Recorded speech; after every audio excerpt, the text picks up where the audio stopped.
Well, this is where I first remember actually living in a home.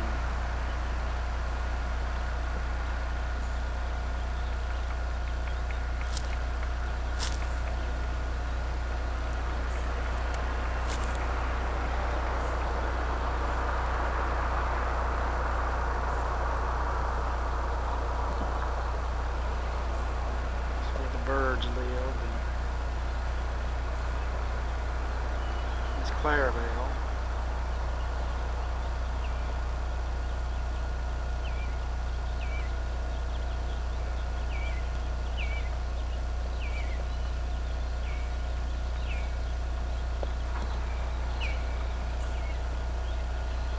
I think we were here, moved here in like 1955. I'm really not quite sure.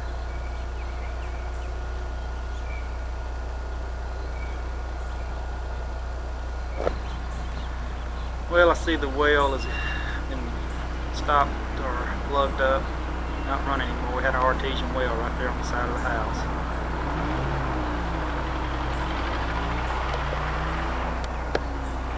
Also, the big oak tree that was in front's gone.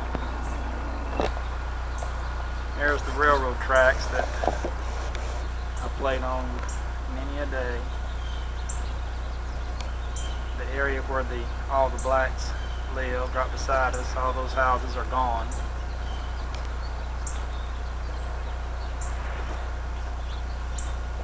And that land's for sale.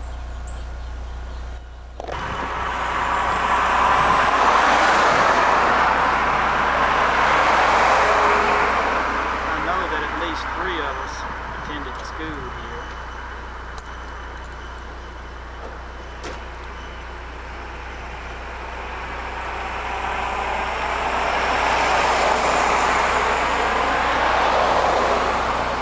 It was the elementary school, at least grades 1 through 6 when I started. I started the first grade here, and I think I only went to the 4th year before I transferred to the intermediate school.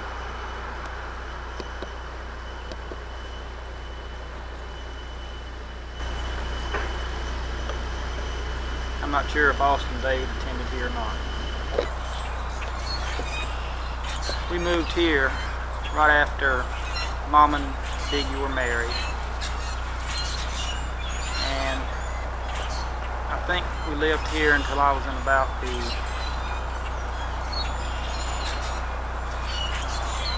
9th grade. I'm not too sure about the history and dates and everything, but everyone can correct the dates after they look at the film.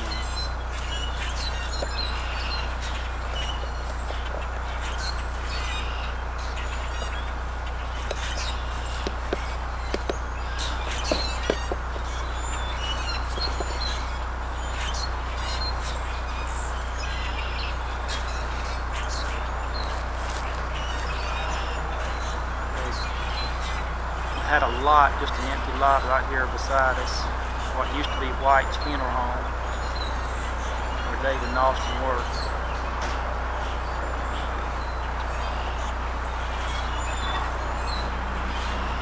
Gates funeral home. Gates first and then White's.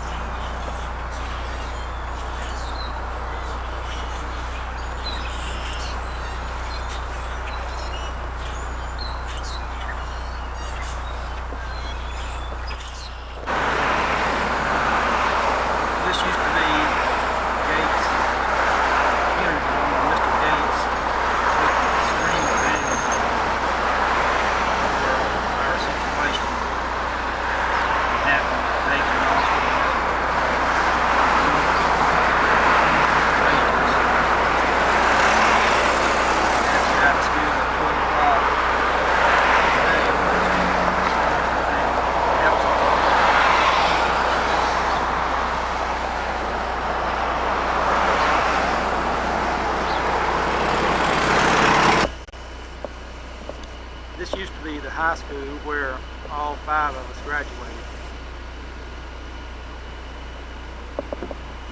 It's now the kindergarten.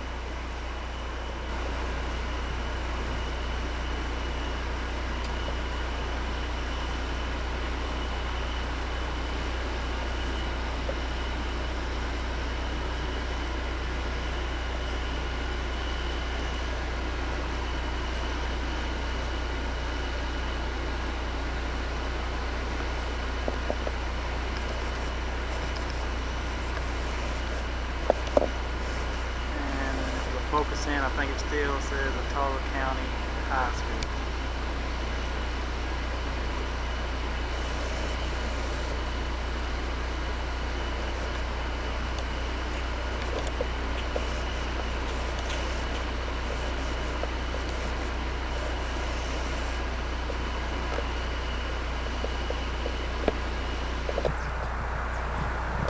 One of these, I can't remember quite which one, was where Mama worked at the Varsity Grill for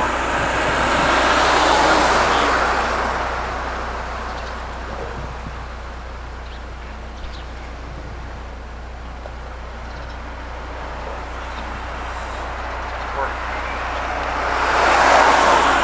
Worked a lot of long hours. I remember mopping the floors. Newberry coming in and buying me a hamburger. I needed one because I didn't weigh quite enough.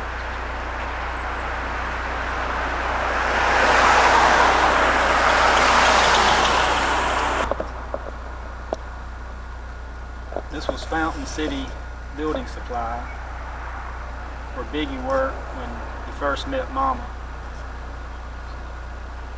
I worked there, and I think David worked there also. Later moved onto this building right down here.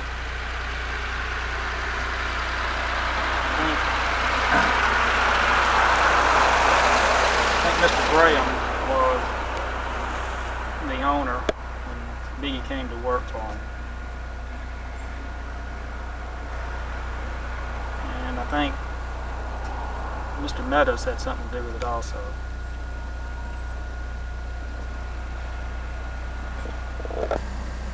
This was also part of Fountain City Building Supply, which stored the lumber.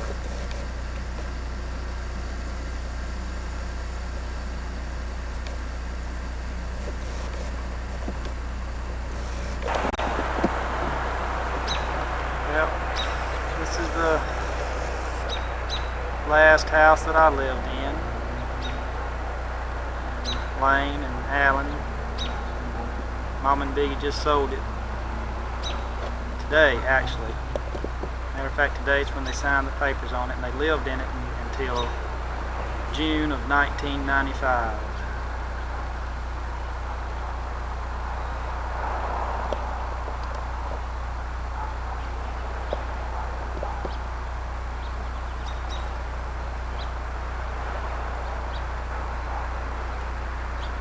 We lost.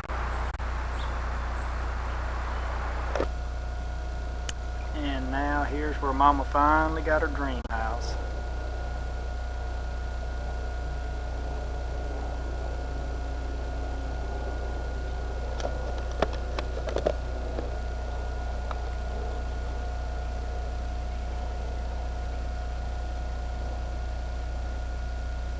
She's about as happy with this as anything I've ever seen.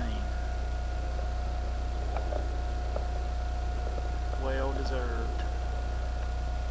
Of course, David's in there probably trying to get a free lunch.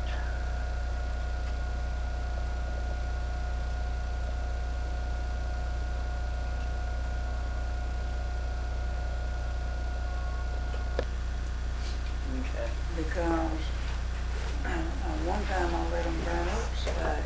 What, peas? I mean, I had to throw them ball away.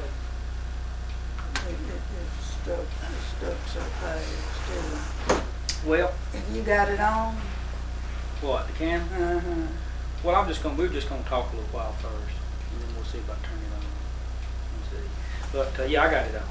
Oh, It's on like it takes what we say. Mm-hmm. Now, Yeah. When were you born? January the 27th, 1923, And where? out at Joffrey. And where were you born in Job? At the Wolf House? No, the Wolf House, not Joffrey, is like you go in the fire back up in Maine. And I think I was 2 years old when we moved down there where all of us was raised, where Uncle John used to live. And then that's where the rest of them, the children were born. So you were the only one that was in Joffrey? Uh-huh. Yeah. And then y'all moved where? Well, John used to live. And the rest of them were born there? And all those was born there. And see, Mama was sick a lot. She's sick just about all the time, in and out of the hospital. And so, you know, I just felt like me being the oldest, that I just tried to take Mama's place. Mm-hmm. And I remember the first biscuit that I ever made. We used to have great, you know, these long, round wooden trays, and you sifted your flour. And I thought, and you see, they had what they call lard, and you put lard in it.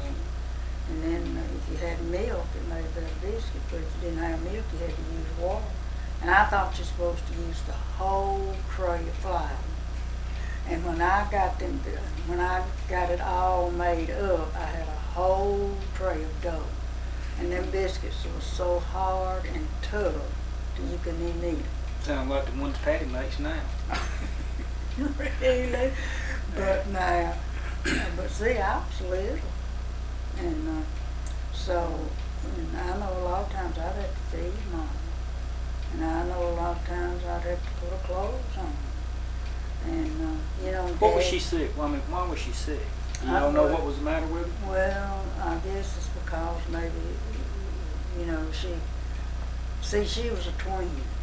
And she didn't weigh but 2.5 pounds, I think, when she was born. And she barely remembered her mama. Because her mama died when she was 6 years old, and her daddy died when she was 7 years old. So she was just from place to place. And she said her grandmother, you know, just really was pretty tough on her, you know. Because she'd have to milk cows and maybe do a whole lot of work before she'd even go to school. And then see, after Mom and Daddy got married, well, see, Daddy didn't have nothing. And so, you know, it was hard for them then, but they didn't live with Granddaddy. Oh, I don't know how long they lived with Granddaddy, but anyway,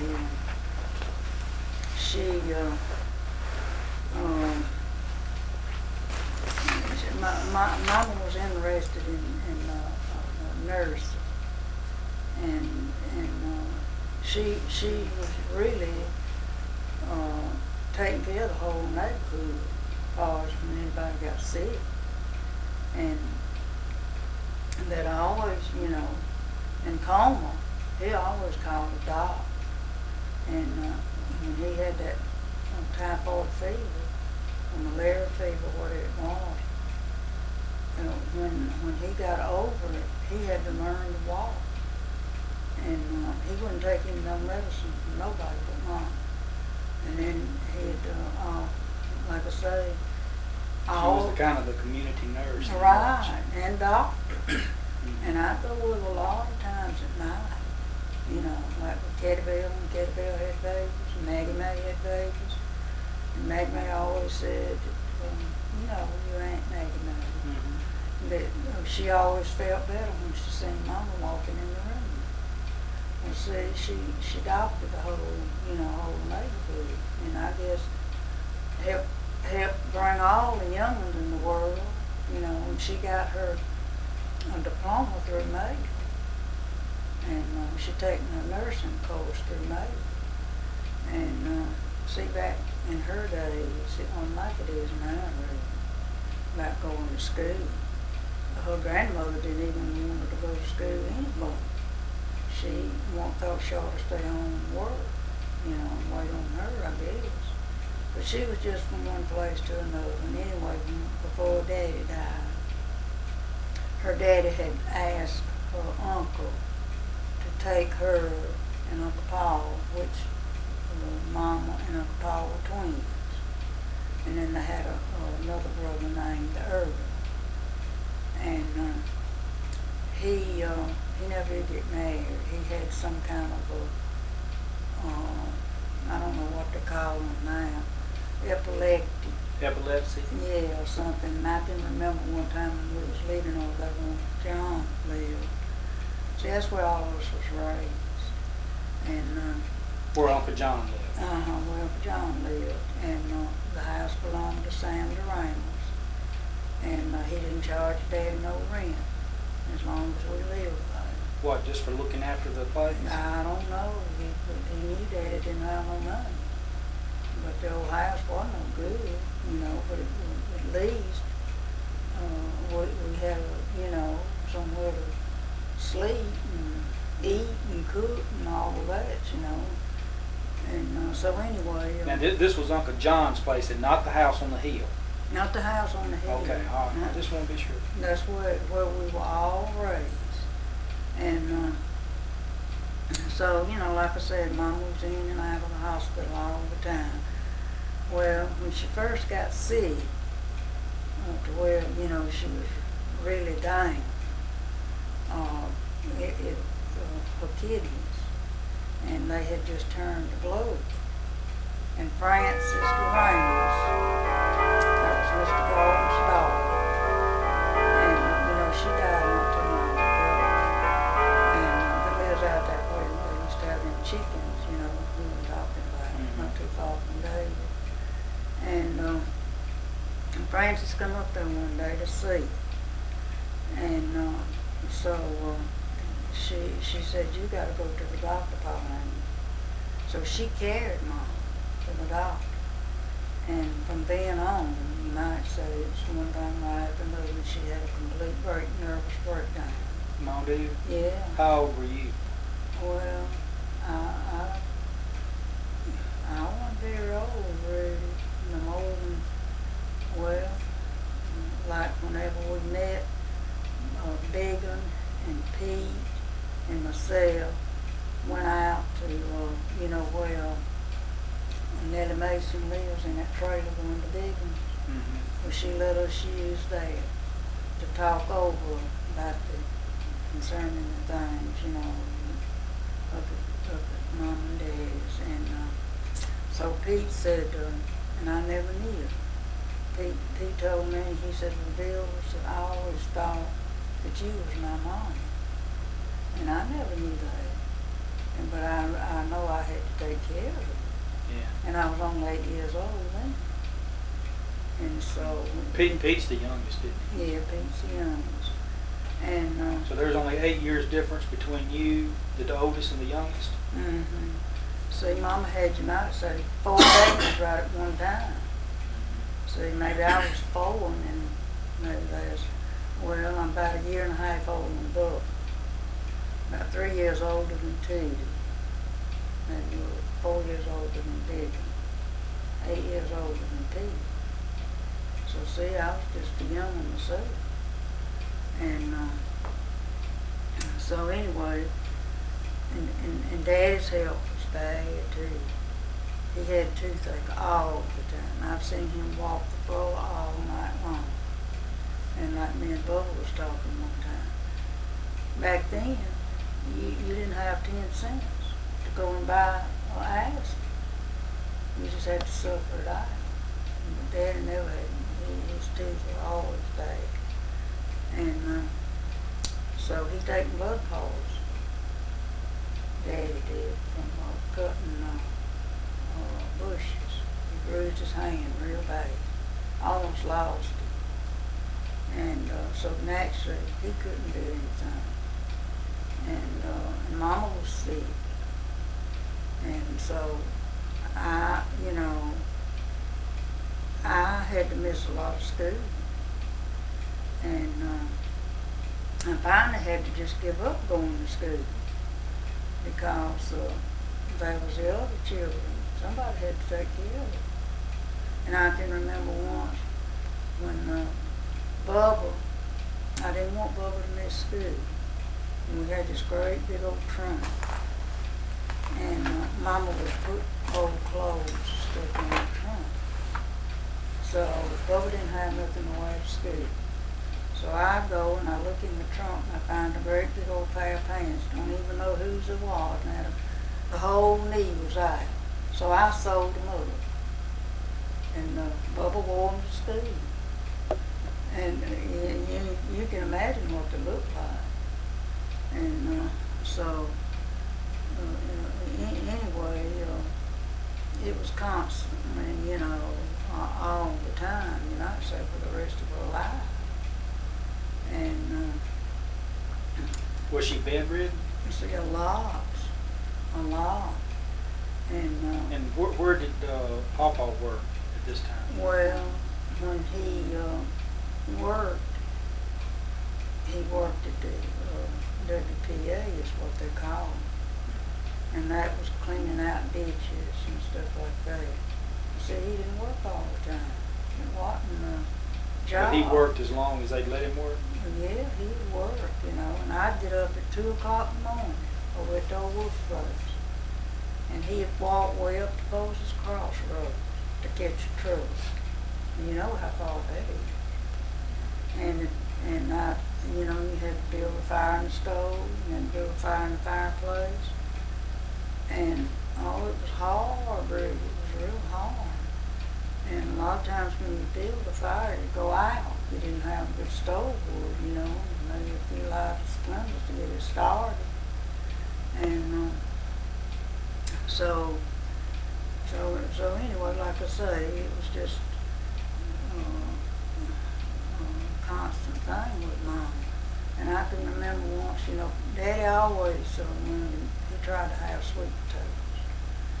And so I had baked some sweet potatoes, and Mom was in the bed. And we only had one apiece. And so Bigham, I guess he was still hungry. And he went in there, and Mom closed her eyes. And he says, I can have Mama's sweet potato because she's dead. Yeah. And I said, and he was living. He said, I can have Mama's sweet potato because she's dead. And I can remember Daddy, he never went nowhere unless it was just, he had to. And he went to the hospital once to see Mom. And he come back. When he come back, he kind of, got us all together. Me, Bubba, Teddy, and Bigham and Pete. Those people, he was still small. And he said, well, I just want to tell y'all, I don't think we're going to have you long much longer. Because I didn't think Mom was going to live. And naturally, we all started crying. And so, like I say, I tried real hard to do what, that I thought that my Mama done. And you see, and we had to get wood and carry it down to the spring and build fires around the wash pots and wash the clothes and all that kind of stuff. Saw wood, go in the woods with a sack, pick up wood, rain, freezing, sleeting, or whatever. And, to build a fire in the fireplace. And so, whenever Pete was a baby, I believe it was, Mama always tried to plant something in the garden. But she did have a pretty garden. And she had running, the butter beans had started to run. It was called running butter beans. And so, anyway, it was diseases then, really, and you didn't have nothing to treat them with. See, Daddy didn't have nothing to treat his hand with. And What was the matter with his hand? he'd taken blood pool and what you call that? Gangrene? Gangrene? Yeah. And he almost lost his hand.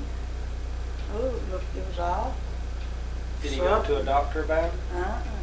He couldn't. He didn't have no way. He didn't have any money. Well, who paid for Mom's hospital all the time? Well, I don't know really, just how they worked that out. But they knew that, you know, Mom didn't have any money. They knew that when they took her in, yeah. Yeah, and then see, she got to go to Maxwell a lot.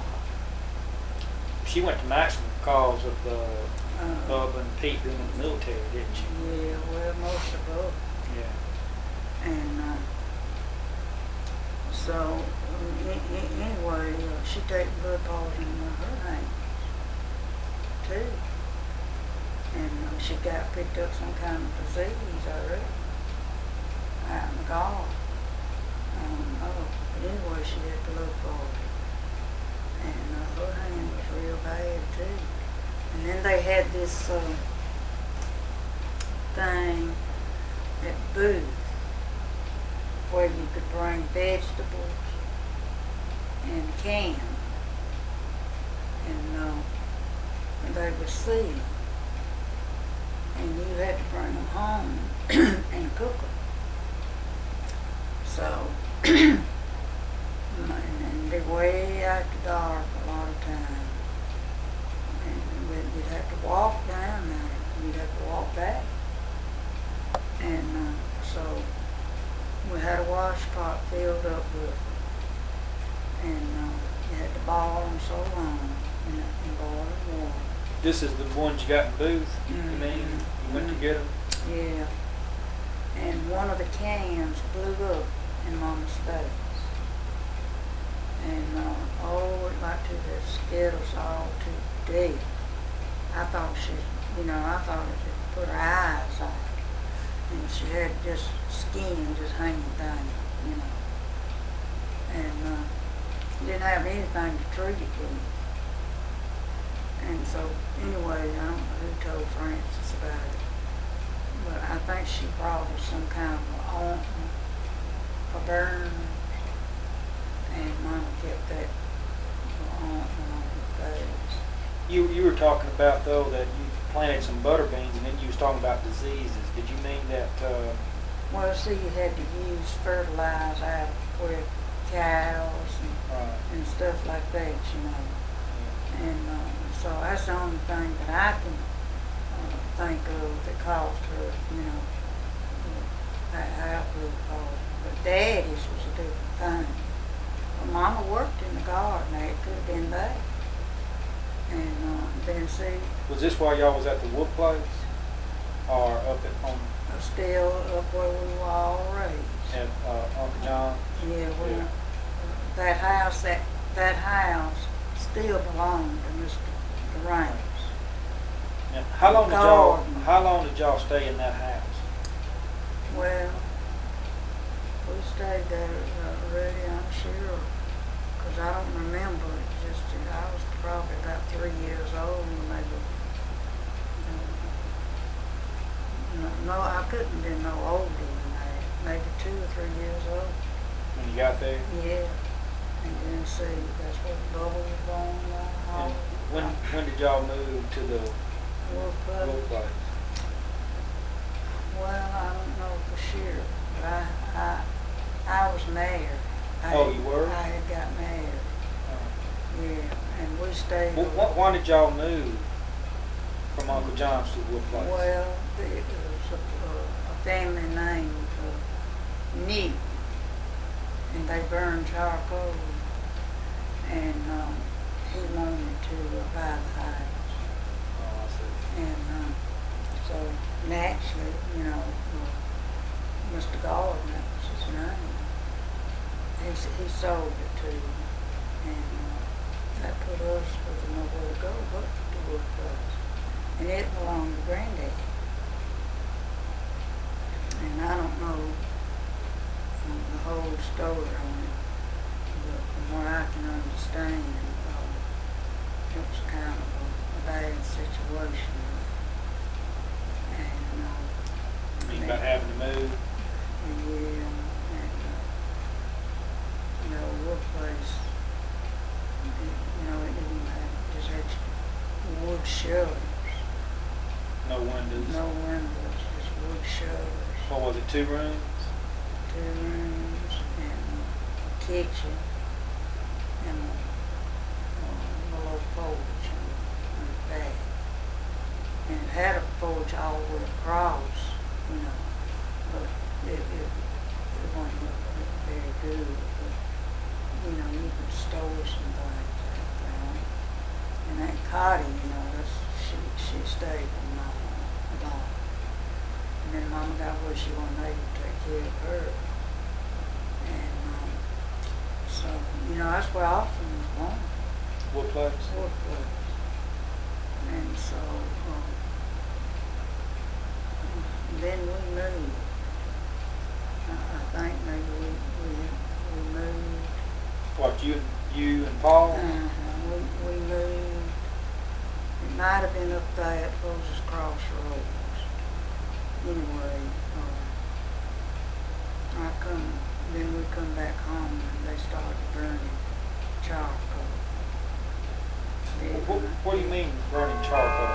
Well, you cut wood, you cut down trees, and you'd stack them up like this, and you'd build a fire underneath, and you had to keep that fire to a certain way, and you had to watch it, and then so it would make the charcoal, and then you take it and sell it. That's what people would use for heat, the charcoal. But you'd have to stay with it just about all the time, day and night. Didn't mean the whole thing would burn up, you know. And people would buy the charcoal, carry it to them, and sometimes if they had transportation, they'd come and get it. And that's what they call burning charcoal. And, But when you married, you were still living at Uncle John's. Yeah, we were still living in And then John. and you and Paul lived there? For a while. And then everybody moved down to the Wood Place? Mm-hmm. And you and Paul lived down there too? Yes, for a while. And then we moved up to Clown. Stayed up there a while. Why did you go up there? Because of work? Yeah. Him having a job? Yeah, he worked in church. Yeah. That's on the road. I don't know how far it is from Clown. And then we come back.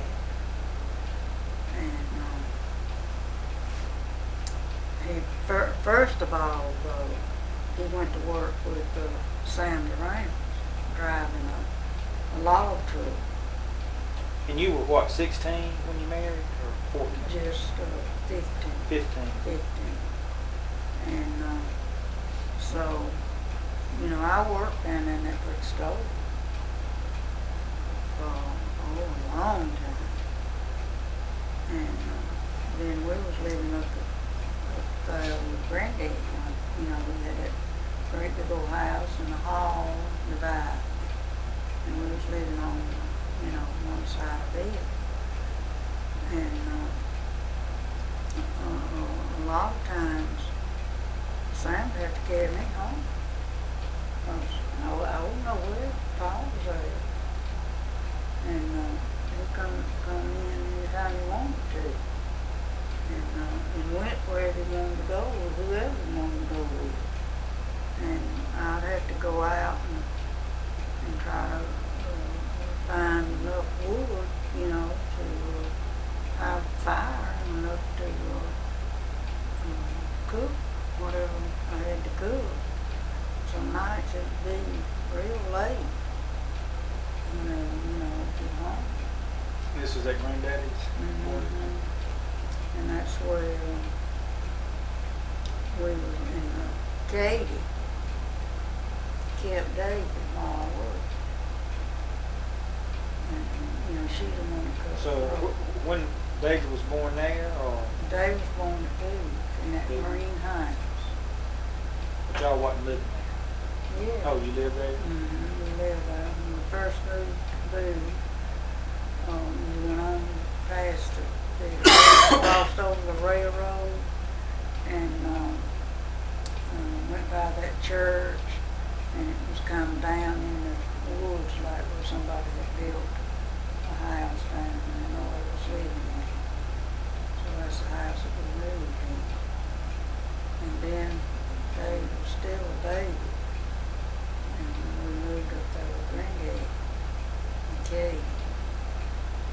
And so Granddaddy used to tell me, he said, Margaret, give me that little old young one. You don't need him. I said, Granddaddy, I can't give my baby away, you know. But Katie was good to Dave. She's real good to him. And Dave never did crawl. He slid 2 or 3 times, and he just got up and went to walk. And about 7 months old, I think, when he started walking. And we was living out in Lane's farm.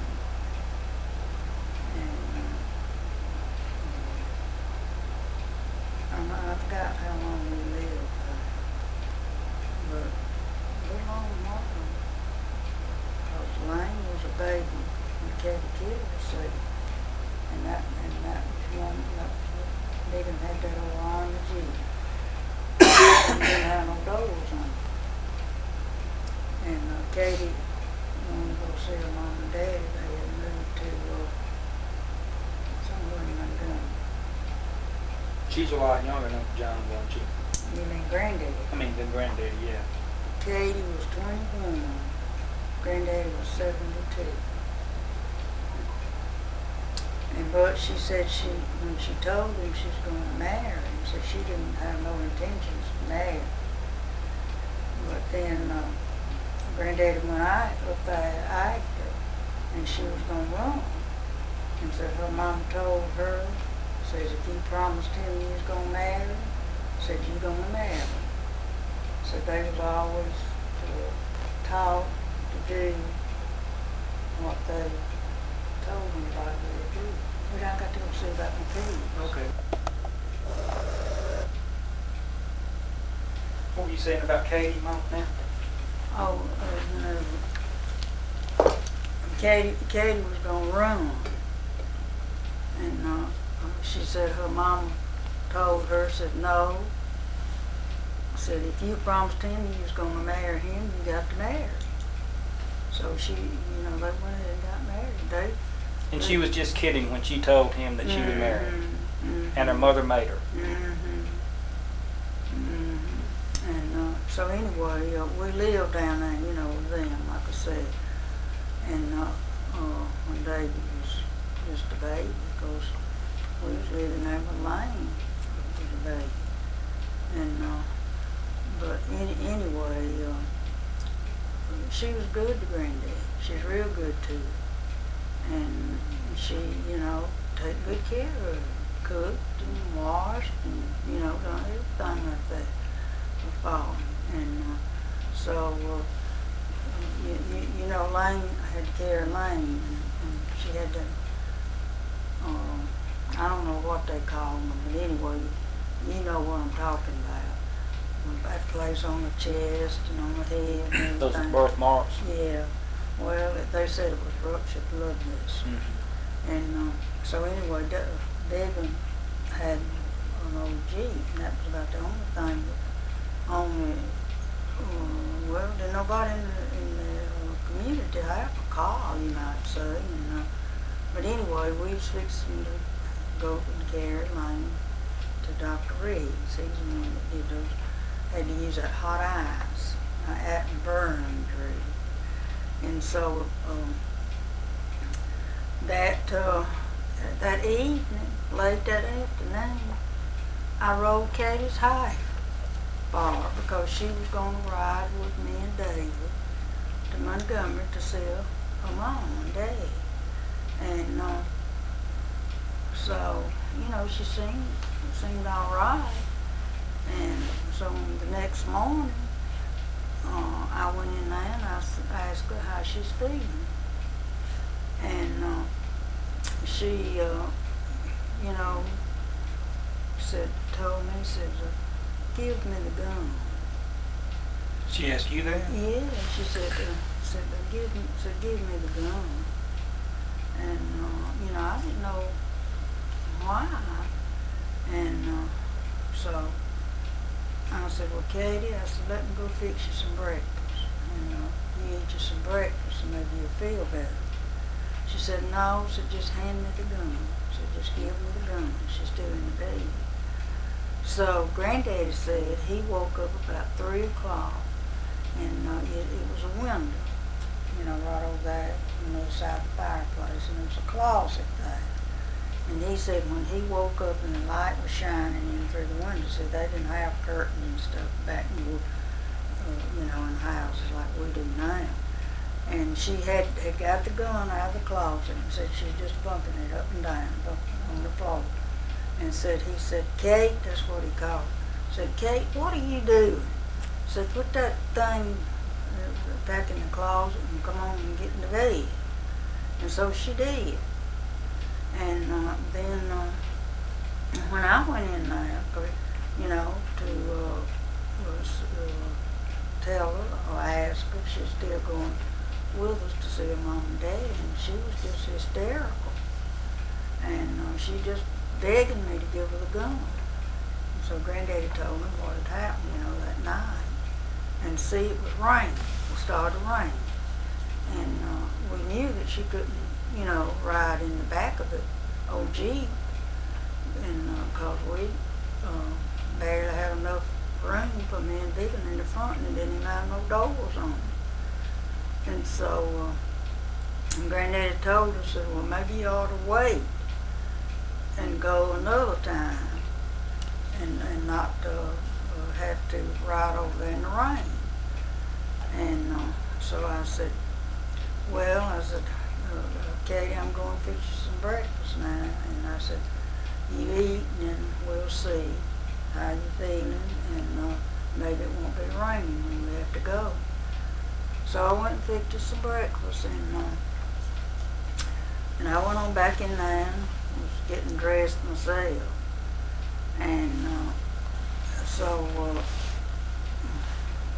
we left then in a little while, and when we was leaving, I went to the door and opened the door up, and I said, Katie, we're gone. And I said, I hope you feel better. And I said, bye.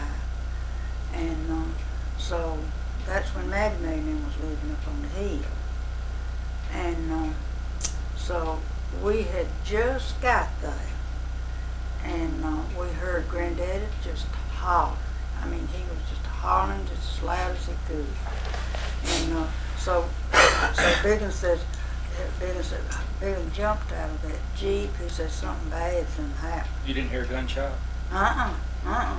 What it was, see, Granddaddy said after we left, and I know, well, see, they had an organ in there, and I got that organ, and it was Grandma's organ, Raymond's mom, and it had a mirror in the front of it, and it had a little table sitting out in the middle of the floor, and said Katie was still in the bed, and said, see, it didn't take us no time to get up on the hill when that man lived. And so said Katie, says, isn't it some pictures in there of Mom and Daddy? And Granddaddy was sitting in his old rocking chair right there by the window where the closet was at. And he said, yeah, I think it is, Kate. And said she got up.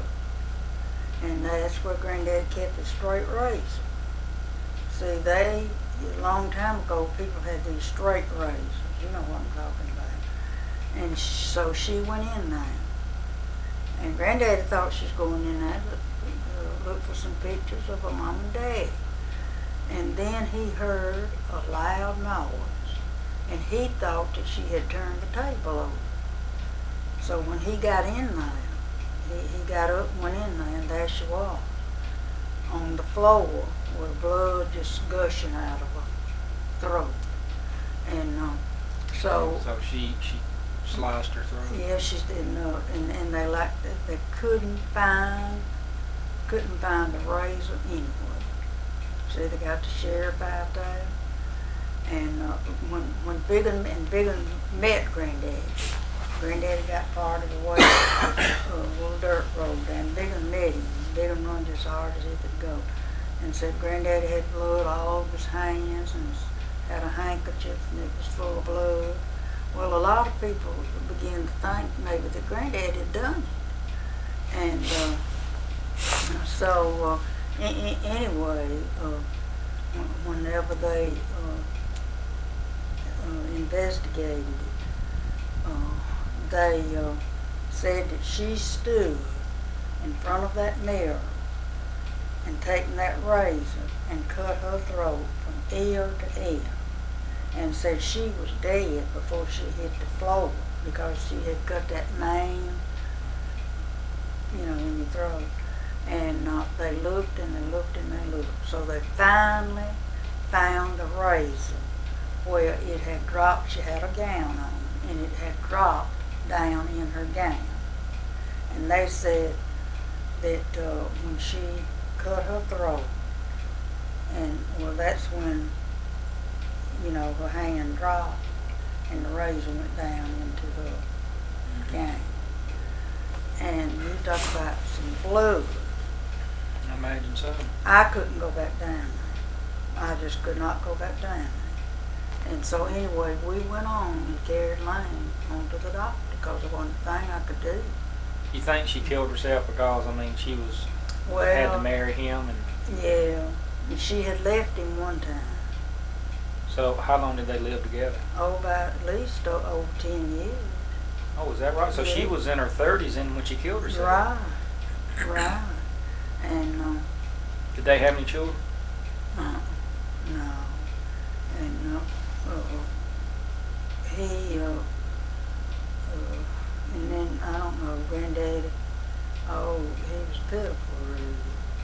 He just felt so sorry for him. And he lived by himself for a long time. Well, he had to have been 80-something then. Was he 72 when he married her? Yeah, 72. So that means he was about 82 when she killed herself. Yeah, he was up in his 80s. I think he was about 86 when he died. Mm-hmm. And anyway, I don't know whether her family really thought that he did it or not. But, the sheriff and all said that Granddaddy, that she did it because they showed where she stood and they could tell, how she was laying and the razor being down in her gown, said that her hand just dropped, and said she was dead before she hit the floor. And Granddaddy said when he looked in, there she was laying down and blood just gushing out. And so what Granddaddy done was, he was going to try to stop the blood. And he taken his handkerchief, because he always carried them in his overall pocket, all the time. And he taken his handkerchief and put it over her throat to see if, he thought he could get the blood stopped. But they said, no way, said she was dead before she hit the floor. And how she stood in front of that mirror and cut her throat, really, I don't know. But I know one thing, when I left, she seemed to be calmed down. But so I guess she just, it just hit her or something, And she just, Granddaddy said she just asked him. And I knew, and I can see that little table sitting in there right now, in my mind. And she knew that that's where Granddaddy kept his razor. So evidently said she thought that up while she's still in the bed, what she was going to do. And she must have not been in the right mind. I don't think she was, because she was just hysterical when I talked to her. Well, you can't hardly be if you take your own life, commit suicide. You don't see a sane person, I don't think, could do that. I don't either. And see, that's why it just shocked me so bad until I couldn't believe. I just left her, just talked to her. Rolled a high the night before. But it about killed Granddaddy. Where were y'all living when this happened? Down there. You okay? You were living at that place? Yeah. Okay. On the other side of her and Granddaddy. Where'd y'all, so you left, you didn't go back? See, we'd already left to Carrie Lane to Dr. Reed's. And as soon as we got on, it didn't take us 5 minutes. And as soon as Vivian stopped, well, we heard Granddaddy holler. He was hollering really. And so Vivian just jumped out of the truck. He said there was something bad's happened. And he met Granddaddy on his way. That's where Granddaddy was coming, up there, because he knew that we were going by Maggie Mae's. And so I said, well, I can't go down there. I said, I just cannot go down there. And so we just carried Lane on to the doctor. Well, whenever we got back, see, they had come and got her. And did you know? Well, it's probably best you didn't see it anyway. I know, I just couldn't stand it. I like Kate. She's a good person. Well, what about, where'd y'all live after that? We lived on down there for a while, but not long. And, so you did go back to the house and stayed in the house and for a while afterwards? Yeah, but not too long. Where'd you go after that? I think we stayed with Mom and Dad. And this is when Lane was a baby? Yeah, that's when Lane was a baby. And so Rain helped clean it up. And that stain, it stayed on that floor all the time. It never come up. And you could smell that blood. Mm-hmm. Oh, I don't know how long after that. It didn't make no difference what you used, how much you scrubbed it. It'd always, especially if it was damp weather, that blood would show up. And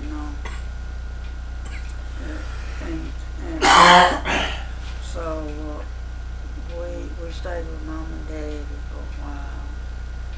And well, when Austin was a baby, we was living in a little old shack, like going to Old Kingston. And then they moved the little old shack up there on the hill. So we lived in it for a long time. And that's when Austin was little too, because he was walking. And then Mama used to make him little aprons. That's what they let little ones wear, then. Like little aprons, and they had a little pocket on them, and all. And in Austin, I would have to just really keep an eye on him. He has got halfway down that field, going to Moan, to the wolf place now, by himself, only about 2 years old. And I had to run one time to catch him. And he'd just cry and cry and cry and cry. He just wanted to go to Moan.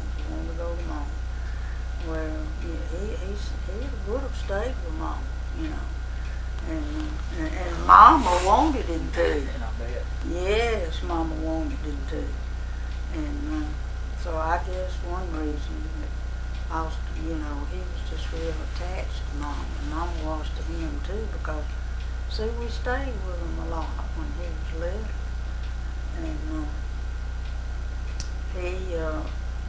And see, Bubba was in service. And we'd write Bubba, and I can see him now, sitting out there in the sand bed. He'd want to write to Bubba too. And actually he couldn't write, but he'd scribble. And me and Mama had to read it. And we had no idea what he was saying. No, that's not right. No, I didn't say that. We'd have to keep thinking and thinking. What? Mom would say something, and I said, now I know what he says, so and so. But when we didn't get it right, sometimes we'd get a little bit of it right. And boy, no, that's not what I wrote. And I can still remember that. But he would though. He thought he was writing just like we, just like we was. But anyway, then I think we moved to Clown and stayed up there for a while. And then we just, mostly stayed around up there. And then on them moved to the Wolf place. But and this will always stick with Biggin. And I'm glad. I just felt real sorry for Biggin. See, Daddy wasn't gonna move. He wasn't gonna move. And so long. You mean he wasn't gonna move to the Wolf place? No, from the Wolf place. Oh, from the Wolf place. To the other house that Big and Bill? Mm-hmm. Yeah.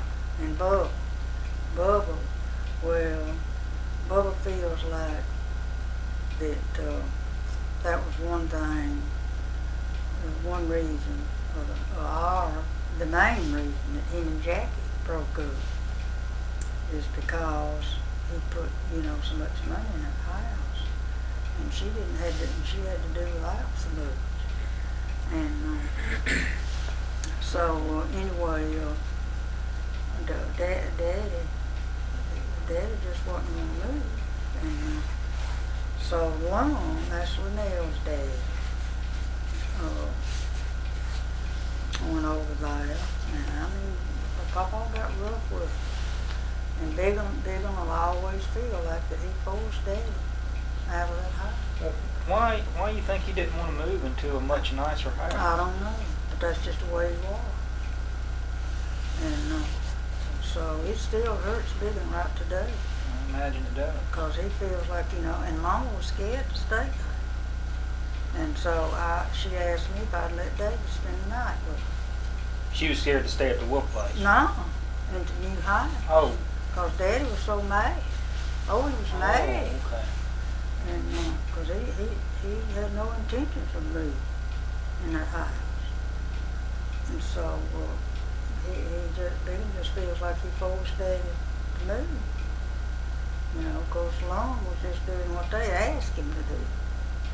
He didn't have, he didn't have no say so at all. He's the one that had the trouble. And Daddy never would have moved from the workplace. And the thing was falling in on him, catching on fire. And a lot of times whenever we would cook and had the table in there, it'd start raining and we'd have to move the table out. Oh, it just poured in there. And it'd catch on fire and Daddy'd start hauling. We had to run, and it was a steep hill to the front. And everybody was running with a bucket of water as hard as they could, pouring it on it, putting the fire out really. But now, I never did stay with Mom and them very much after they, because I had to work. You mean after they moved into the new house? Yeah. But see, Austin was born. The only time I remember is that when Alan was born. I think we went up there and you stayed up there for a while when Alan was a baby. Is that right? I think so. Did we live in Montgomery before or after Alan was born? Didn't we live in Montgomery? Before. Yeah, because I used to go out and play in the streets. Yes. I almost got killed 2 or 3 times. I knew what I was doing. No, you didn't either. I was going to stop some traffic.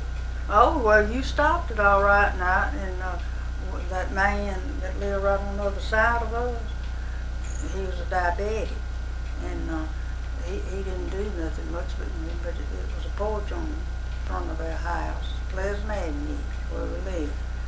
And I remember a lot of, brick steps. Right. Pretty steep. Pretty good many of them going up to the house. That's right, all the way from the street. And I even got one of these lock things and put it way up high so you couldn't open the door. Went in there, you was gone. You drove you a chair, got up in the chair and opened it. I couldn't find you nowhere. I called you and I called you. And I walked down the street. And I don't know how far I walked down the street. And everybody I'd see, I'd ask them if they'd seen you. And finally, it was somebody come along and said, "Are you looking for a little child?" And I said, "I sure am." I said, "I didn't even know he'd got out of the house." So I said, "I didn't think he could open the door." And he said, "Well," he said, "I saw," he said, "I think it must have been him that I saw going in that house down there." And so I went on down there, and wasn't nobody there. So I went on in, and in a room, there you was, playing with just a whole bunch of children. Yeah, done with that. I was fine. Yeah, but Rudy, I didn't know that. Well, you knew I could take care of myself. Not that at that age, Rudy. How old was I? Gracious, you wasn't more than about 2 years old. Well, that was old enough for me, Mama. Now, for Alan or David or somebody like that now, you'd have to worry about them. But and that man would tell me, he'd say, "Ooh," said your child was almost hit. I don't know how many times.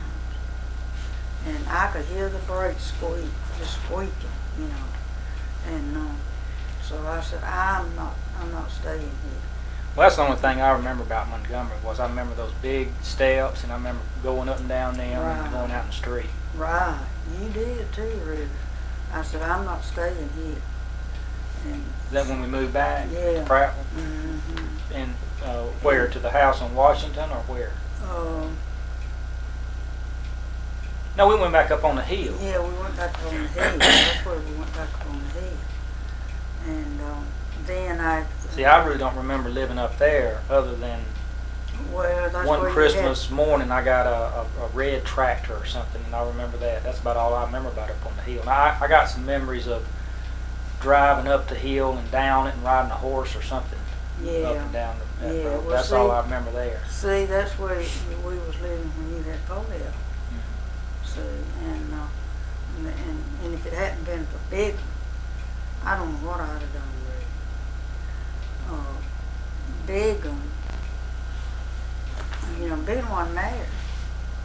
And so he asked me if he could get that house, if he could rent the house, would I want to go up there and live? Me and him, and that's before you was born. And you mean up on that hill? Mm-hmm. And that's when we moved back. That's when we come back from Opelika. And and him and Bubba had bought some calves, and they were going to, raise calves up there. And Big and bought some, and had some hogs and some chickens. I think Mama gave us 2 or 3 hens. And that cow that Big and bought, she was a lifesaver. The richest milk, I have never seen a cow had such rich milk as she did. And so we raised some chickens, and Big and had some hogs, and we had that cow, and I had a garden, and I mean a good, real big garden, and I would skim all of the cream off of the milk and put it in a churn and churn it. And then I got a butter mold, and I molded that butter. You had to work all the milk out of it where it'd be pure butter. And I would mold it into pounds. And it was a man in Prattville that run the store. And he would buy it. And that's what we bought: sugar, and coffee and flour, things that we just had to have. Mm-hmm. And then see, we had the garden, we had the milk, and we had the butter, and we had eggs, and you know we done pretty good, except. And that was after we came back from Montgomery. Well, yeah, no. That was before you went to Opelika, and then you came to Montgomery, and then you went back up there. Right. Okay. Right. And so you see, and that's when you was born. See, I was pregnant with you when we moved from Opelika. Right. And so I mean, I went over to Mom's, and then Bacon, you know, wanted to get on his own, and you know, instead of having to stay with Mom and Dad all the time. Oh yeah. And so, and Bacon said, now Dale said, now I'm gonna take your word for it. He said, now if he goes and makes arrangements for all of this and all, that Paul wouldn't come along and want me to go back. Mm-hmm. And I didn't see him for a whole solid year. Paul. That's right. And that's what I'm saying. If it hadn't been for Big, Oh yeah. I don't know what I'd have done. I'll never forget that, Rudy. Yeah, we owe him a lot. That's right. That's right. And he was a good example to Austin and David and Lane. And they was all crazy about it. And he was good to y'all. Bill was real good to y'all. Me and him got along. We never had a crossword with each other. Never. And so Biggin worked hard. I worked hard. And he taught Austin and David how to work. And they worked. And ever since David even was big enough to walk, he was always doing something for Mom and Dad. All the time. Mm-hmm. Ever since he's been, you know, big enough to do anything. And so, and I told him, I said, Big, I said, you can take my word. I said, if I tell you that I will stay, I will stay. Which what reason would I have to go back to Opelika? None whatsoever. I worked all the time when I was there. We wouldn't have had nowhere to stay. We wouldn't have had nothing to eat. And Lane was only 9 months old when we moved over there. And so I felt like that me and Big one was helping each other. Oh yeah.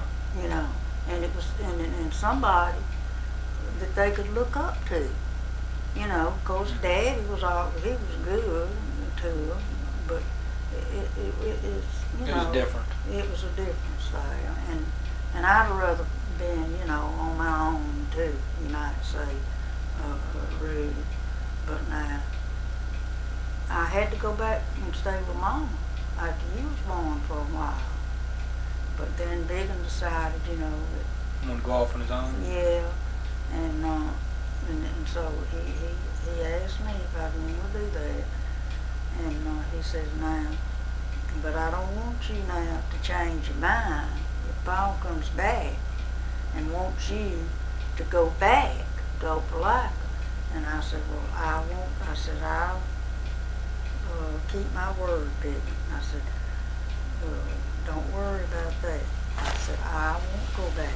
I had no reason to go back. Nothing. None whatsoever. And I couldn't have worked then, you know, like I did with just Austin and Dave. And so anyway, I don't know if it was the first year or maybe the second when it was such a drought till everything burned up. And it was pretty rough, you know. And you were still down at Mom's? No, that's when after we moved on here. That's when you was a baby. Okay. And So, that's where we was living whenever you know, had polio. And, so, I don't know, I'm trying to think, where did we move to after we? Well, we That's- moved from the hill down to Washington Street. Yeah, that's what I was gonna say, and Biggin and Hixie got Cause married. and I was a baby. Yeah, they got married Yeah, 'cause in we the early still- '50s, and it must have been about what 1954 when we moved down on Washington Street. I'd have Yeah. been about 3 or 4 years old. Right, cause see, you had to go to Dr. Kaiser so much all the time. And Yeah. I remember Miss Jackson come early one morning and got me, cause I'd have to get somebody to carry, and you had to go a lot. And so, you remember that Pete Norlington? Oh, I remember Pete. And one time when we went over there, and you and him was in the wheelchair, boy, y'all was running Racing up and down the hospital. Yeah, racing up and down the hall in that hospital, Yeah. having a good time. And, Yeah, I remember that. but now, Big and then him, Big and Hixie got married. And so that's who we named you after, really. Or Big. I know. But that's what I say, I'll never forget that, because Biggin, he was a lifesaver to me. Me with three children, and you just a baby, that Now, was 4. was it just you then that decided to move down to Washington Street? You made that decision? Well, Was you back with Paul then or something? yeah, yeah, seems like, I don't know, after Biggin and Hixie got married, well then, they got out on their own. Yeah.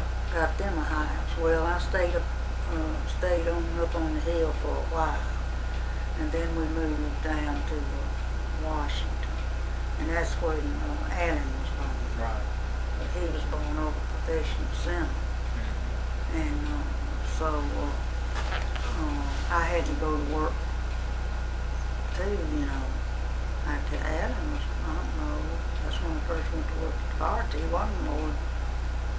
Well, I think though, I'm not quite sure, but... No, I remember you going to work at the varsity when Alan, I remember you working at the varsity when Alan was a baby. Right, Wait just a right. minute. And, Wait a minute.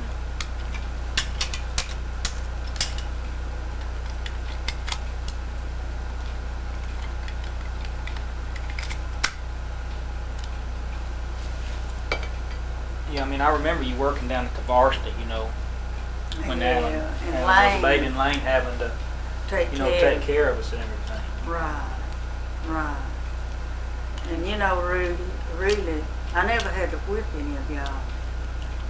Very seldom that I ever had to whip y'all. I never worried that y'all wouldn't do what I told y'all to do. Like with Lane, Alan's on 3 months old.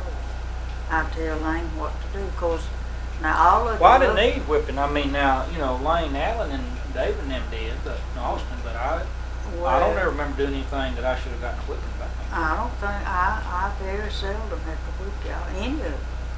I'd have to whip y'all sometimes, once in a while, but not very much. And Lane says she don't ever remember me whipping her, But she was always real quiet, Lane was. But she'd take up for y'all. Woo! Nobody, I don't care who it was, really. It didn't make no difference how big they were, who they were, or nothing. They could not say one bad thing about y'all, and if Lane knew about it, she'd jump on it.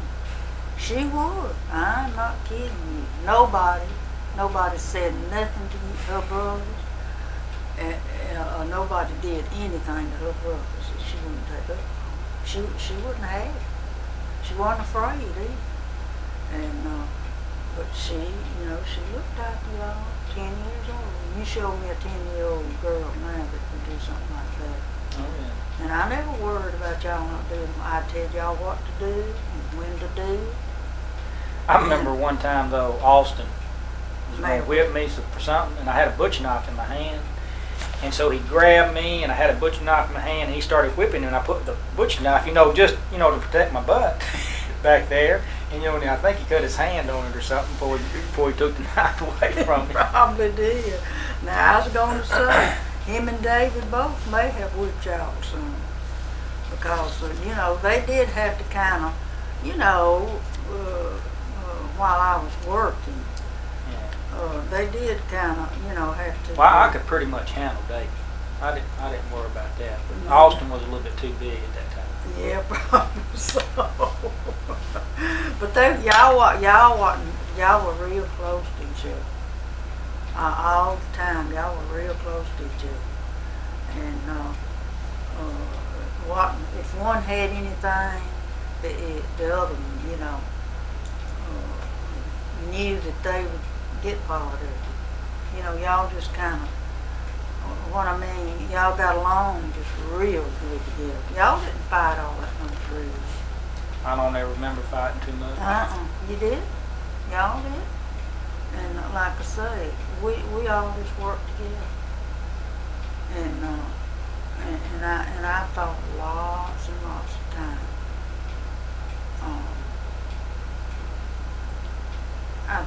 I just felt like that the Lord knew what He was doing when I had Austin and Dave, two boys, because I couldn't have made it without them ready. Mm-hmm. See, I couldn't have handled things with all that I had to handle, with Mama and Paul the way he was, no dependence whatsoever. But see, Austin and David, they were, David had 3 or 4 jobs sometimes while he was going to school. And David could have got a scholarship, he earned. But see, Austin had got a scholarship. And they said they couldn't give one family 2 scholarships.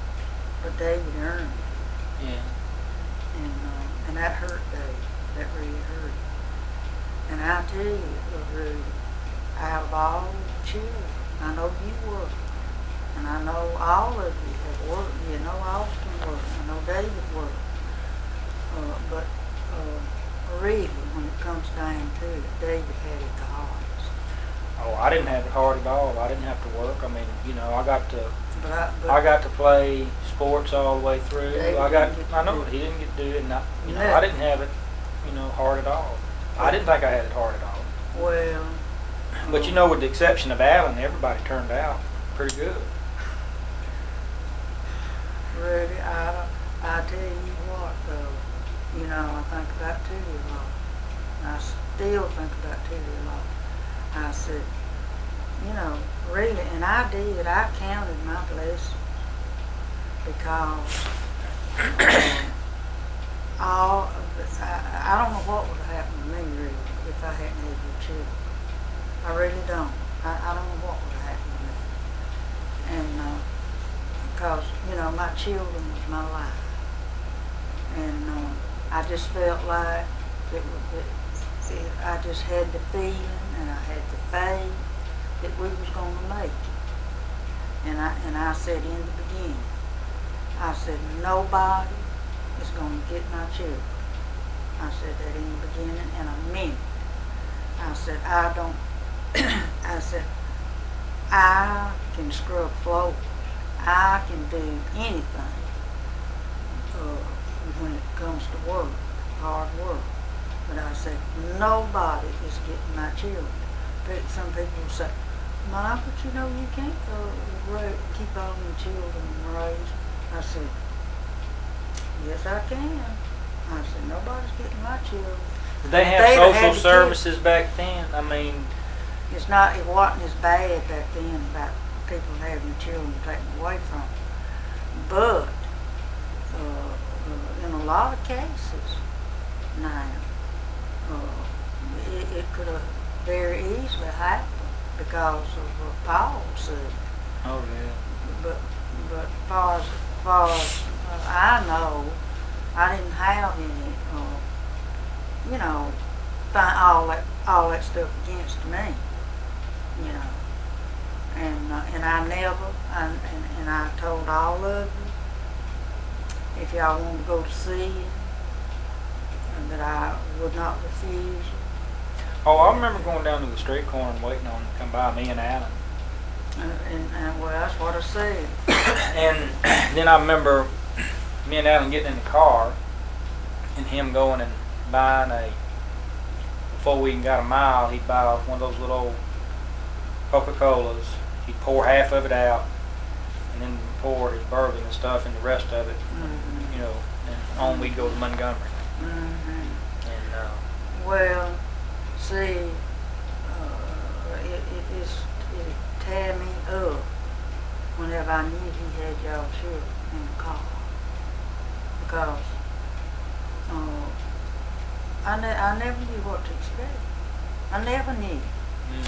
And he used to tell me all the time, he'd say, ain't a one of them gonna amount to you know what, the way you're raising. I'd just go on and do what I was doing, what I had to do, and I said, well, we'll just wait and see.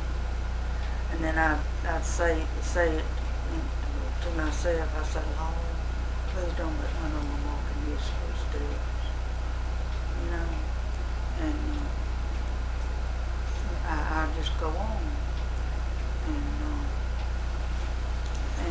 And he'd tell everybody how he sent Austin and David to college and make Mama so mad she didn't know what to do. Wouldn't make her mad. But she knew better. And he was real free-hearted, Rudy. But the thing about it was, he neglected his family. He didn't take the responsibility of his family and to provide for them. He'd go buy whiskey and then women and all of that stuff. And that woman's bread, when we was living up on Washington, he even come over to the house and he told me he's fixing to kill him. And so, you know, I couldn't have blamed him. And I can remember one time when we was living up there in, on Washington, I'd get calls, you know. And one woman called one time and said, and I could hear children. And she called and said, well, I just wanted to tell you that your husband is over here with me and wish you are having a good time. I said, well, I feel so sorry for you. I said, I think I hear little children at your house. And I said, I just feel so sorry for you. She hung up. Just as calm as I could. So that's right, I didn't. And well, you didn't want to bring yourself down to their level. And then, see, I was working, and he'd bring one home, and both of them would be drunk. I'd have to get up out of the bed, go back with them to Montgomery to take her home. That's when we lived up there. And then I'd have to come back and go to work. Just such as that all the time, see. And so, but well, I'm not praising myself, Rudy. I mean, I don't want you to think that. But it was that way all the time. Now, he was all right when we first got married. But he went to work for Sandra Ramsey, driving a truck, and that's when it all started. And it got worse and worse and worse. Well, I really don't regret when I went to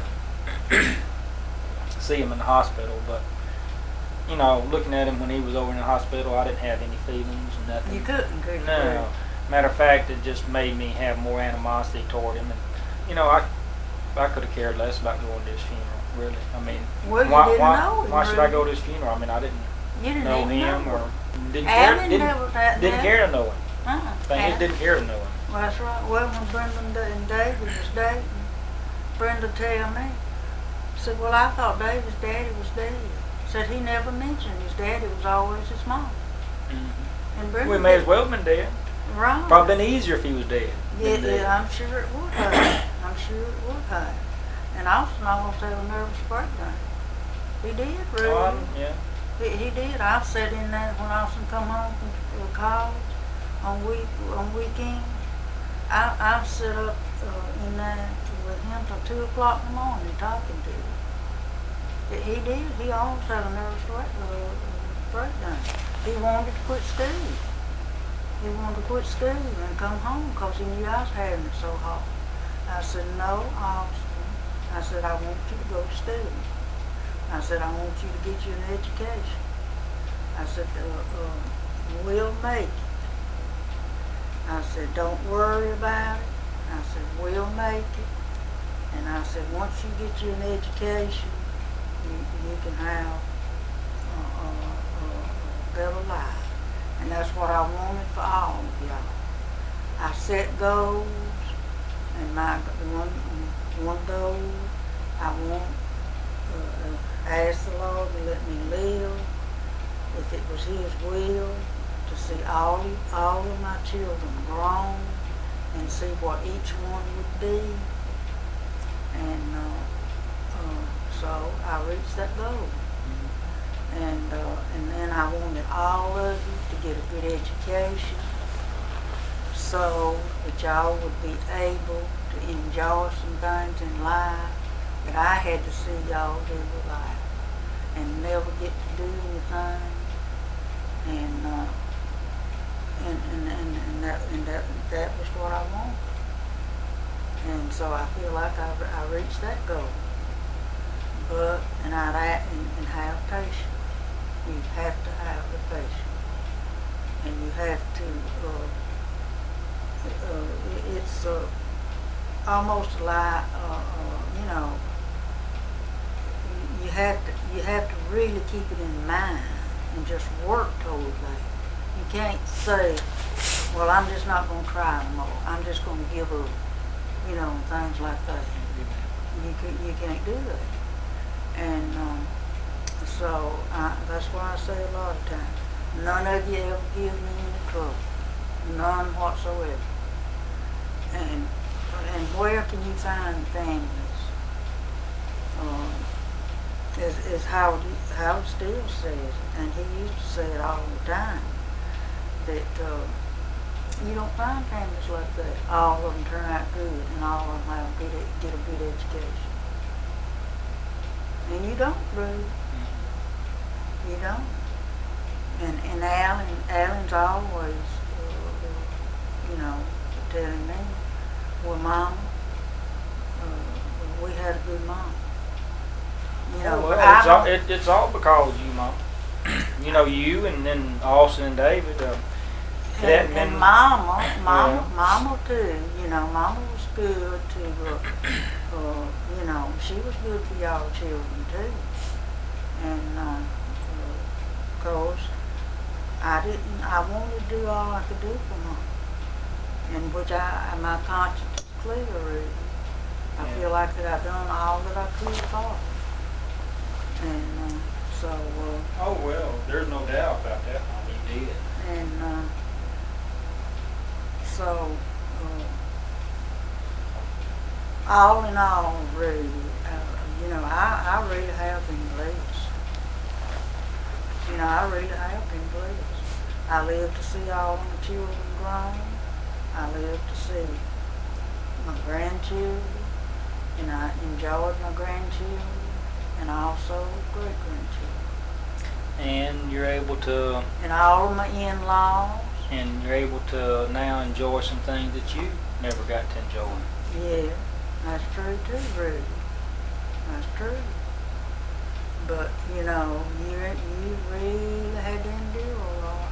Yeah. You know, you just really had to have that real strong willpower. And that's what you wanted. You had that desire. You had, whether it did happen or it didn't happen. You know, I didn't know. That was something that I hoped for, that I wished for, and that I hoped that it would be, you know, someday. Because it takes time. It just, you know, you don't have a baby and then in 2 or 3 weeks that child is grown. You know, but after, you know, they all get grown, and after they're gone, just like with Brian. Really, it's going to seem like there hadn't been no time since Brian was just a baby. I know. See, and but it was hard for me to let go of y'all. It was real hard for me, but I knew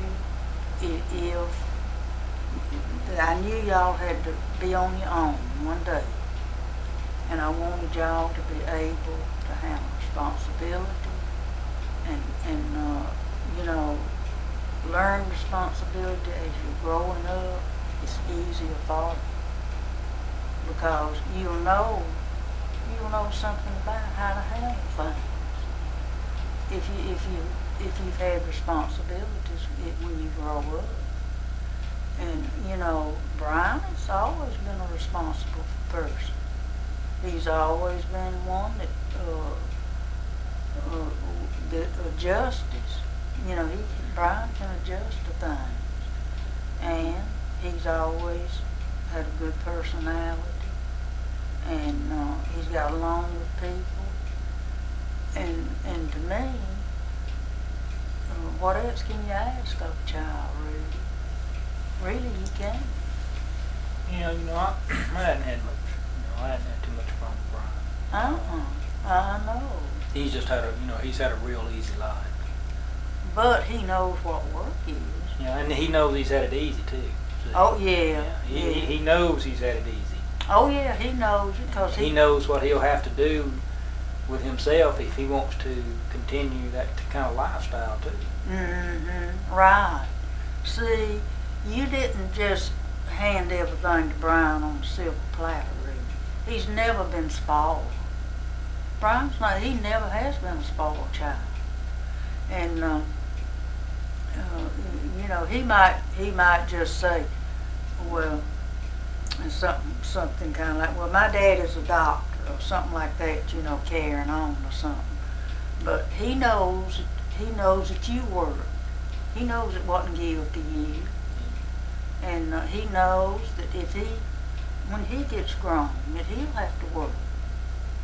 He may not, well, sometimes, if you have anything, your children will inherit what you have.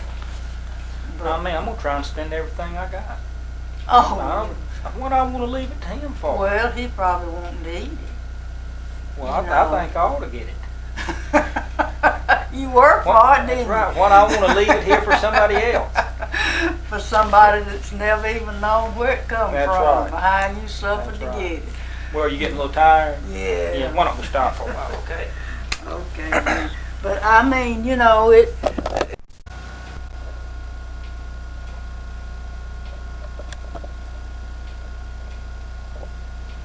David must have been real busy.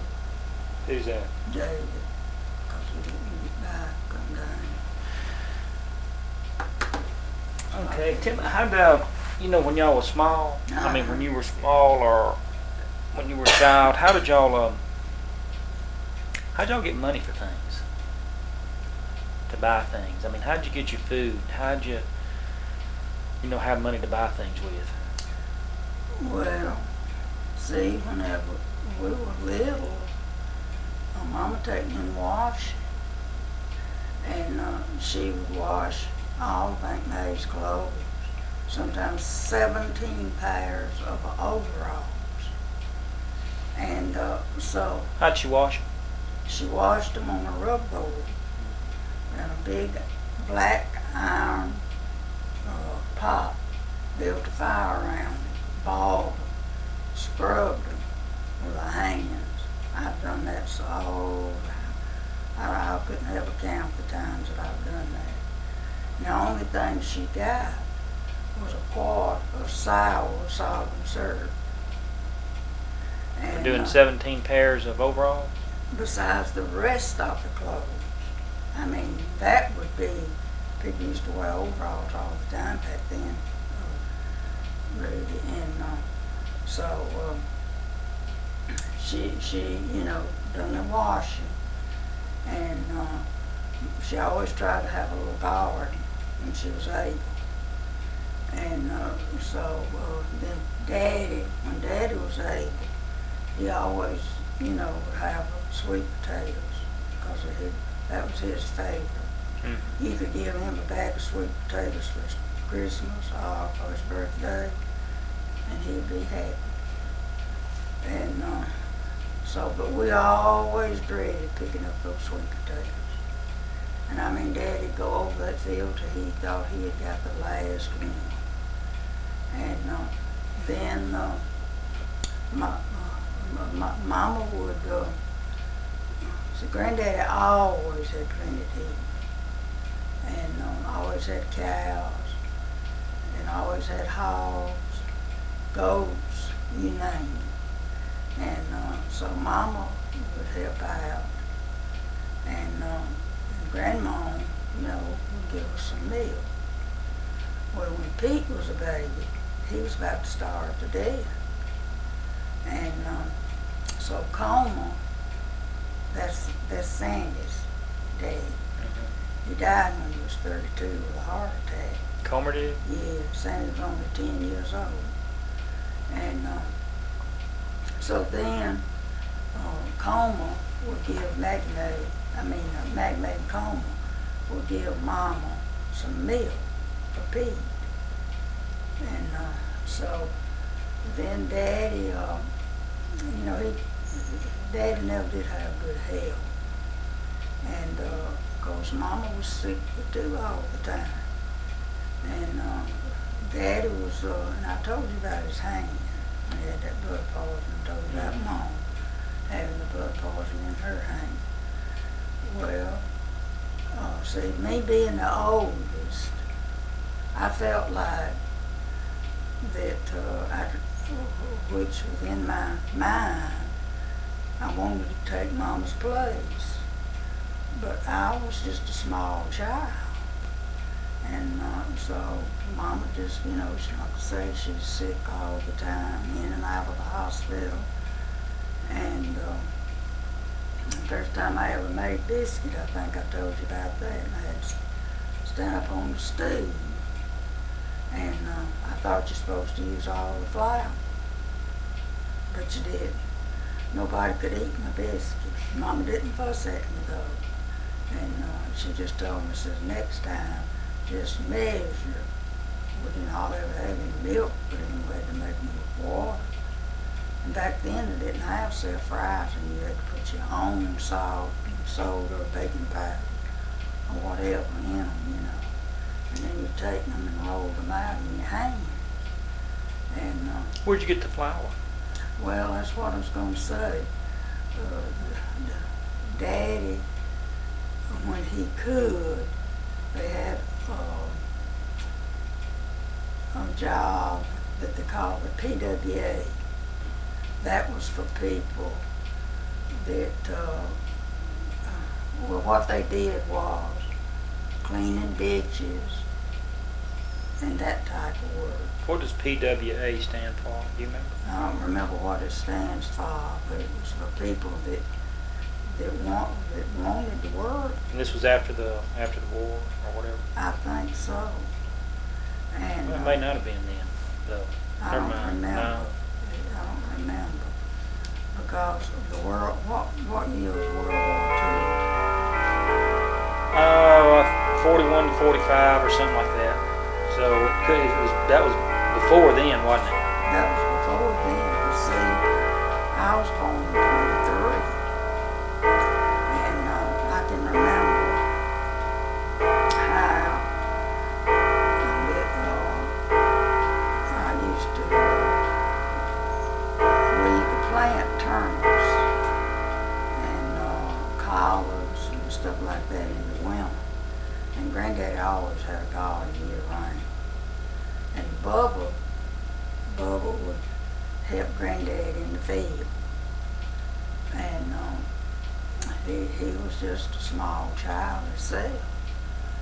And maybe Granddaddy, just give us milk along, or maybe something out of the garden.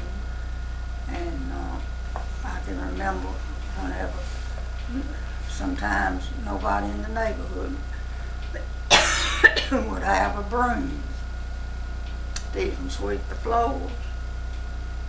And Mama used to go out, which a lot of other people did too, and they called this real high grass broom straw.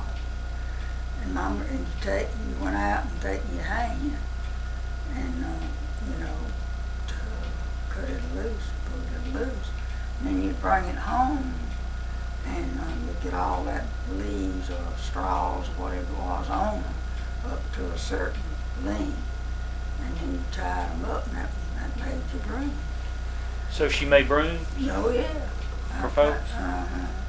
I mean, and changed it out for food, switched it for food or something? Well, they shared with each other. Gilbert's mama and grandma, Daddy's, only grandma that we knew on Daddy's side, that's Raymond's mom. And so they shared with each other the brooms. And so, I'd always try to, cook. I didn't get to go to school a whole lot. And some years I didn't get to go hardly at all because, Mom had to be taken care of. And of course, Bigger, he worked hard too, and Tootie done her part while she was at home. But as she got old enough, she got her a job in the cotton mill. And she would, help Mama, help some. But she was the third child. And so she bought Austin the first pair of shoes he ever had, little tennis shoes. And he was just so proud of them little shoes. You have never seen anybody so proud of shoes. And he put them on and he said, see, they don't even hurt my toes. They don't even hurt my feet. And he was just walking around everywhere, so proud of those tennis shoes. I'll always remember that. And Tootie used to aggravate him all the time. Aggravate Austin? Yes, she would aggravate him to no end. And I used to tell her, I said, you just wait. I said, now you're going to have one and I'm going to aggravate yours. And so she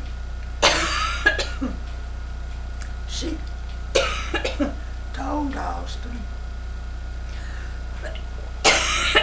she said, well,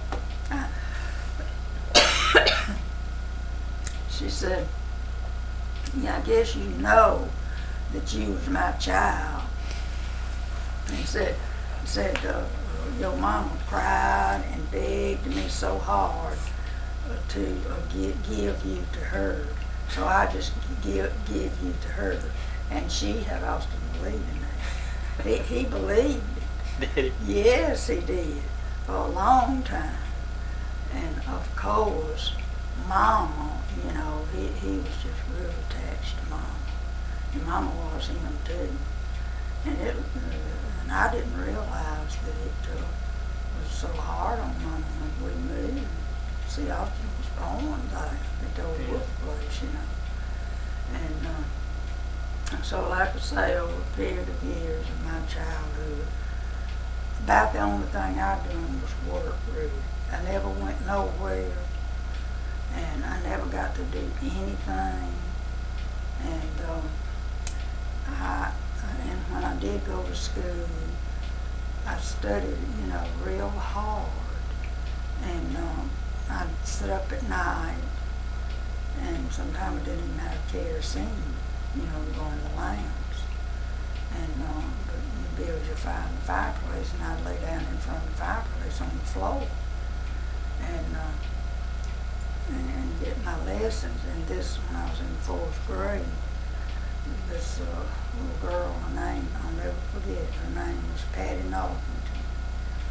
And we didn't know what peanut butter and crackers was. If we had anything to carry to school, it would be a sweet potato, or a piece of cornbread, maybe some syrup, salt and syrup. And I'd always tried to find a place right by myself, maybe a big old tree or something, and get behind it where nobody could see me, because I didn't want nobody to see me, what I had to eat, because most of them, would have peanut butter and crackers and sandwiches, And so anyway, and Patty Northington sit right in front of me in 4th grade, and she wouldn't ever get a lessons, and she'd always have a sandwich of peanut butter and crackers. And so and I knew that I shouldn't do it, and she would always want to copy my papers, and then she'd give me a peanut butter and crackers. And peanut butter and crackers was, a treat, and so I'd go ahead and do it.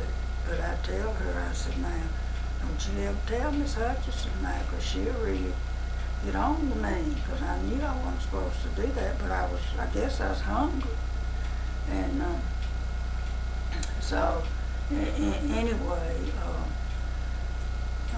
we had to write a little old, I may have told you this, I don't know, we had to write a little old nonsense poem. And all back then, I was so self-conscious, and if anybody said anything to me, my face would turn so red, and I just felt like I just wanted to go through the floor, And so anyway, I told Mama that I had to write a little nonsense poem. So me and Mama sat down and we thought. So finally we come up with this little chick is very, very sick. He has a cold in the head. So we sent for the doctor, and the doctor said, feed that chick on shortening bread. Then everybody just laughed and laughed and laughed and laughed, even Miss Atchison. And they wanted me, and I thought I'd never read it, because I had to stand up and read it before the class, and that's something I just could not do. And so everybody wanted me to read it over again. So I got through it. But anyway. So everybody liked it, huh? Yeah, everybody liked that. And then Miss Mary Smith was my 5th grade teacher.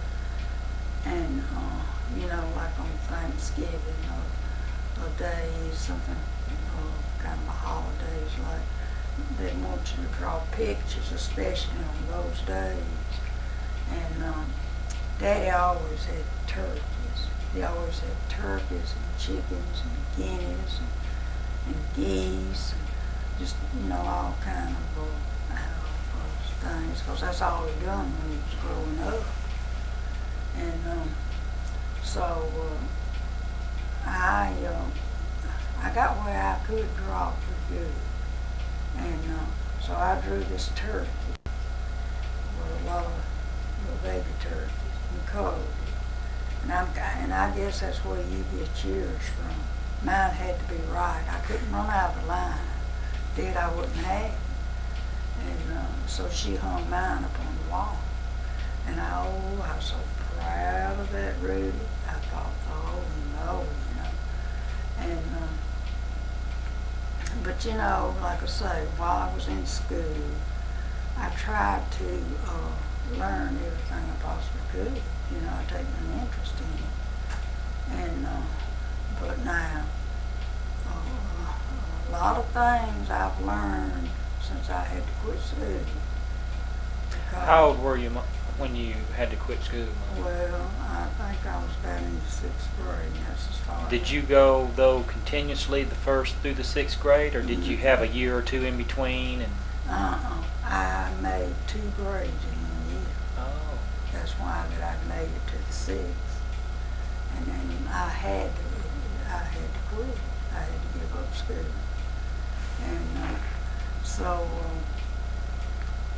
so anyway, it was a kind of a hassle at times with Daddy not doing well and not having no job and us children. And I would go to the field with Grandma, and she worked hard in the field. And I remember plowing in this old black, bumpy, thick, hard dirt. You talk about some hard work, and that was hard work. And I used to go to the field with her and help her. And just be so tired. your grandma talking about? I'm talking about my daddy's stepmother. She was on the grandmother with me. What was her name? Alfie. That's her I have hanging in the hall. Okay. And I used And that to... was Papa's stepmom? Papa's stepmother. He was only 16 when his real mother died. And so I'd help, Grandma. And then me and Reen, and we still talk about it right today.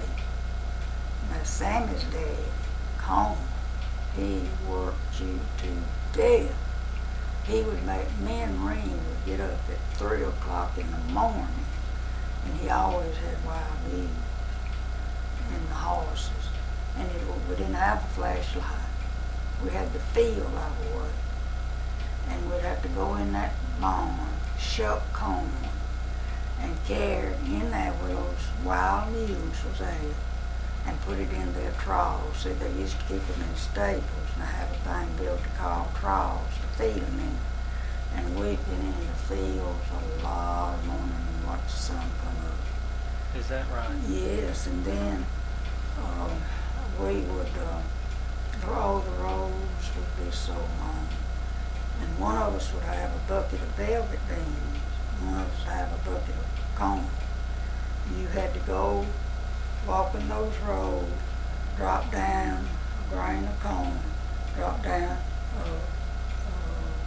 seed of velvet beans, and up and down. You had to carry them up and down those long roads. You planted velvet beans and corn in the same row? Yeah, planted velvet beans in the middle of it, right in the middle. So like you drop grain of corn, then you put down a seed of velvet beans, then you put down another grain of corn. And those velvet beans, really, if you ever been in any, after they get ready to be harvested, they eat you up. They do? Oh, they had that old fuzzy stuff on to sting you to death. And you had to pull the corn. Oh, I know what you're talking about, yeah. You know. Yeah. And then when the corn got ready to pull, we'd have to go in there and break it off the stalk and pile it up in piles. And then you come back with mules and wagons, and you loaded them with your hands. You loaded all those piles with your hands. And then you had to carry them back to the barn and unload them. And me and Reen would be so tired we could barely walk home. And What time did you get out of the fields? Well, we'd take maybe 30 minutes, and the water would be boiling hot. And we'd take about 30 minutes, and then we'd have to go right back. And that big open field, hot, oh, it was hot. And we'd sweat so until we'd just get raw. And we'd hold ourselves open to even walk back to the house. we'd be hurting so bad, couldn't hardly walk. And so we would get 10 cents a week. And 10 cents a week? 10 cents a week. And you know Billy Collar. Well, his daddy had a store out of Joffrey. And Comer traded with him. And then at the end of the year, when the crops was harvested, Comer would pay it off. And so you could get a yard of cloth for 5 cents. And we would, with that 10 cents that we made, we'd get us 2 yards of cloth. But not every week now, just occasionally. And Maggie May would make us a dress. And maybe sometimes we had 2 dresses to wear to school. And Mama would take the water where we bathed in, so you heated it on the fireplace, one of those black kettles. And Mama then would rinse our clothes out and hang them on the chair. Oh, after being in the field all day? Yeah. She did that every day? Every day. So And you bathed every day? Well, not Just wiped off or something? yeah, and washed our feet, you know, and hands and face, you know, but not complete bath. Yeah. And usually everybody had to take a bath in the same water. And then Mom would hang our clothes out by the fire, and then the next morning they'd be dry. And of course we knew we were poor, but we didn't realize it so much then that we were, you know. And but we were all just real close to each other. And men too. Of course, we had to do the washing, and I don't know. I didn't really want to have to tell them like they thought, you know, I was boss. And some children don't like for one of the sisters or brothers to tell them what to do, you know. But anyway, me and her would do the washing. We had to take the wood down there and put it, make a fire around the pots and boil the clothes. And we had to scrub out on the rubber. You know, Loretta Lynn, talking about the coal miner's daughter, and how her mama, I can remember when my hands would bleed, they'd be so bad. Bigum's, Bigum's hands used to be awful. They'd bleed, you know. And have you ever heard what they call tallow? Where they make it out of some kind of a fat out of beef or something, and it goes into a cake of stuff. And so we'd rub that tallow on our hands. And but Bigum's was awful, and I've seen Mama's bad too. Wasn't no such thing as lotion and stuff like they have now. And anyway, Tilly was little, and of course Biggum was too. But then when Pete come along, see, I was only 8 years old when Pete was born. And I didn't ever know that Pete thought of me as his mom until he told me.